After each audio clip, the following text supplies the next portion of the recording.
తెలుగు చిత్ర పరిశ్రమలో తనకంటూ ఒక ప్రత్యేకమైన గుర్తింపును సొంతం చేసుకున్న నటుడు చంద్రమోహన్ గారు. హీరోగా, క్యారెక్టర్ ఆర్టిస్ట్గా వందల చిత్రాల్లో ఆయన నటించారు. 1996లో చంద్రమోహన్ బిఎన్ రెడ్డి దర్శకత్వంలో రంగుల రాట్నం చిత్రంతో హీరోగా ఎంట్రీ ఇచ్చారు. ఆ మూవీ సూపర్ హిట్ అయింది. తొలి చిత్రంతోనే నటనలో చంద్రమోహన్ అద్భుతమైన ప్రశంసలు అందుకున్నారు. అప్పట్లో చంద్రమోహన్ విషయంలో ఇండస్ట్రీలో ఒక ప్రచారం జోరుగా సాగేది. అదేంటంటే, కొత్త హీరోయిన్లు ఎవరైనా చంద్రమోహన్తో నటిస్తే ఆ తర్వాత వాళ్ళు టాప్ హీరోయిన్గా ఎదిగేవాళ్ళు. వాణిశ్రీ, శ్రీదేవి, జయసుధ, విజయశాంతి, రాధ ఇలా చాలామంది హీరోయిన్ల విషయంలో చంద్రమోహన్ సెంటిమెంట్ వర్కౌట్ అయింది.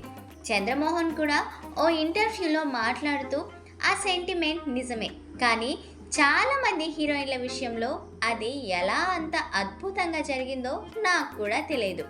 హీరోయిన్లే నా దగ్గరకు వచ్చి మీతో నటించడం వల్లే స్టార్లు అయ్యామని చెప్పేవాళ్ళు.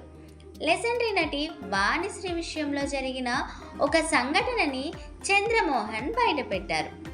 రంగుల రాట్నం చిత్రంలో వాణిశ్రీ గారు హీరోయిన్గా యాక్ట్ చేశారు. అయితే ఆమెను హీరోయిన్గా ఎంపిక చేసుకునేందుకు ముందుగా చంద్రమోహన్ అంగీకరించలేదట. ఎందుకంటే అప్పటి వరకు వాణిశ్రీ కొన్ని చిత్రాల్లో హీరోయిన్ పక్కన చలికెత్తే వేషాలు, చిన్న చిన్న కామెడీ పాత్రలు చేసేవారు. దీంతో చలికెత్తే వేషాలు వేసుకునే అమ్మాయి నాకు హీరోయిన్ ఏంటి, ఆమెను మార్చేయండి అంటూ చంద్రమోహన్ డైరెక్టర్ బిఎన్ రెడ్డిని అడిగారట. ఆమె పక్కన నటిస్తే తొలి చిత్రంతోనే నాకు బ్యాడ్ నేమ్ వస్తుంది అని అన్నారట. అప్పుడు బిఎన్ రెడ్డి ఇచ్చిన సమాధానం తనని ఆశ్చర్యానికి గురిచేసింది. ఆయన చెప్పిన మాటలే ఆ తర్వాత నిజమయ్యాయని చంద్రమోహన్ గారు చెప్పుకొచ్చారు.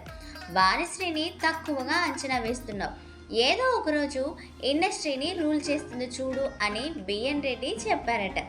ఆ తర్వాత వాణిశ్రీ 10 ఏళ్ల పాటు ఇండస్ట్రీలో అగ్ర హీరోయిన్గా రాణించారు. బిఎన్ రెడ్డి మాటలే నిజమయ్యాయని చంద్రమోహన్ గారు చెప్పుకొచ్చారు. తన కెరీర్లో బెస్ట్ మూవీ అంటే రంగుల రాట్నం చిత్రమే అని చంద్రమోహన్ గారు కూడా అన్నారు. ఆ తర్వాత కూడా చాలా అద్భుతమైన చిత్రాలు చేశాను, కానీ రంగుల రాట్నం చిత్రంలో నటించినప్పుడు చాలామంది నన్ను ప్రశంసించారు. కొత్త కుర్రాడిలా నటించలేదు, అనుభవం ఉన్న నటుడిలా నటించామని ప్రశంసించినట్లు చంద్రమోహన్ గారు చెప్పుకొచ్చారు. తన కెరీర్లో రంగుల రాట్నం తర్వాత సిరిసిరిమువ్వ, రాధా కళ్యాణం, 16 ఏళ్ల వయసు, సీతామహాలక్ష్మి, శుభోదయం లాంటి చిత్రాలు బెస్ట్ మూవీస్ అని చంద్రమోహన్ చెప్పుకొచ్చారు. 16 ఏళ్ల వయసు చిత్రానికి ఉత్తమ నటుడిగా చంద్రమోహన్ గారికి ఫిల్మ్ఫేర్ అవార్డు కూడా వచ్చింది. చంద్రమోహన్ గారు 50 ఏళ్ళకి పైగా ఇండస్ట్రీలో నటుడిగా రాణించారు.